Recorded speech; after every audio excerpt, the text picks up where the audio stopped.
বেগম জিয়ার সমাধিতে জনসাধারণের প্রবেশ উন্মুক্ত হয়নি, ফলে অনেকেই কবর জিয়ারত করতে এসেও প্রবেশ করতে পারছেন না।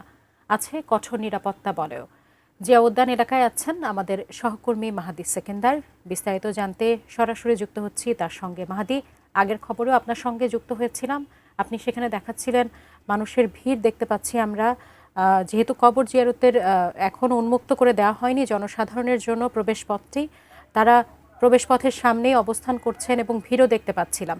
কি অবস্থা জানাবেন? সকাল থেকে যেমনটি জানাচ্ছিলাম, বিজয় সরণি মোড়ের যে প্রবেশ মুখ সেটি ব্যারিকেড দিয়ে আটকে রেখেছিল পুলিশ। তবে কিছুক্ষণ পূর্বে সেই ব্যারিকেডটি তুলে দিয়েছে, যার কারণে বিজয় সরণি হয়ে আসাদগেট অভিমুখী যে সড়কটি রয়েছে সংসদ ভবন এবং জিয়া উদ্যানের মাঝামাঝি, সেটি দিয়ে যান চলাচল স্বাভাবিক হয়েছে। তবে এখানে জিয়া উদ্যানের মধ্যে নিশ্চয়ই দেখতে পাচ্ছেন বেগম খালেদা জিয়ার যে সমাধিসৌধ, সেটিতে প্রবেশের ক্ষেত্রে যে ব্রিজটি রয়েছে সেই ব্রিজের মুখটি আটকানো আছে এবং সেখানে আইনশৃঙ্খলা রক্ষাকারী বাহিনীর সদস্যদের উপস্থিতি আছে এবং পুলিশের ঊর্ধ্বতন কর্মকর্তা যারা, তারা সেই সমাধি এলাকাটি বেগম খালেদা জিয়ার সেটি দেখে ভিজিট করে ফিরছেন। আমরা দেখতে পাচ্ছি সেটি পরিদর্শন করে তারা ফিরে আসছেন এবং সে এখানে সাধারণ জনতা, রাজনৈতিক নেতৃবৃন্দ, বিভিন্ন পর্যায়ের দলীয় নেতাকর্মী কিছুটা উপস্থিতি বেলা বাড়ার সাথে সাথে এখানে বেড়েছে এবং তারা কবর জিয়ারতের উদ্দেশ্যেই এসেছেন এমনটি বলছিলেন। আমার কথা হয়েছে ঢাকার বাইরে থেকেও অনেকে এসেছেন, বিভিন্ন পর্যায়ের বিভিন্ন শ্রেণী পেশার মানুষ, তারাও জানাজা অংশগ্রহণ করেছিলেন গতকাল, আজ এসেছেন কবর জিয়ারত করতে।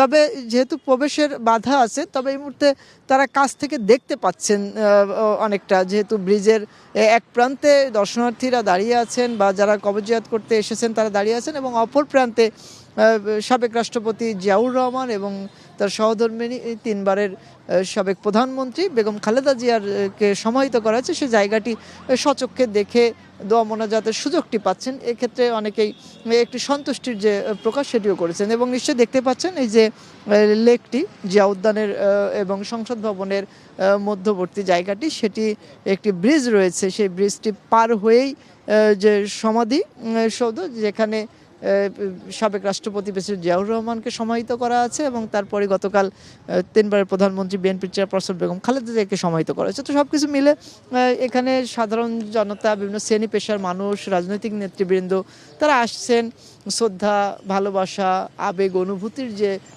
মেলবন্ধন সেই জায়গাটি আছে, সেই জায়গাকে কেন্দ্র করেই তাদের আসা এবং এখানে কিছুটা ভিড় তারা করছেন। তো গণমাধ্যম কর্মীরা আমরাও এখানে সকাল থেকেই আমরা সেটি খোঁজখবর রাখছি এবং বিএনপির কেন্দ্রীয় নেতৃবৃন্দরও অনেকেই এসেছিলেন, জেলা পর্যায়েরও নেতৃবৃন্দ তারা এসেছেন শ্রদ্ধা, কবর জিয়ারত সহ অন্যান্য যে দোয়া মোনাজাত ধর্মীয় বিধান সেটি পালনের যে চেষ্টা সেটি আমরা দেখেছি। তো সব কিছু মিলে এই মুহূর্তে যারা বেগম খালেদা জিয়ার কবর জিয়ারত করতে চান তাদেরকে যে বাধাটি ছিল বিজয় সরণি মোড়ে প্রবেশের ক্ষেত্রে, সড়কটি উন্মুক্ত হয়েছে।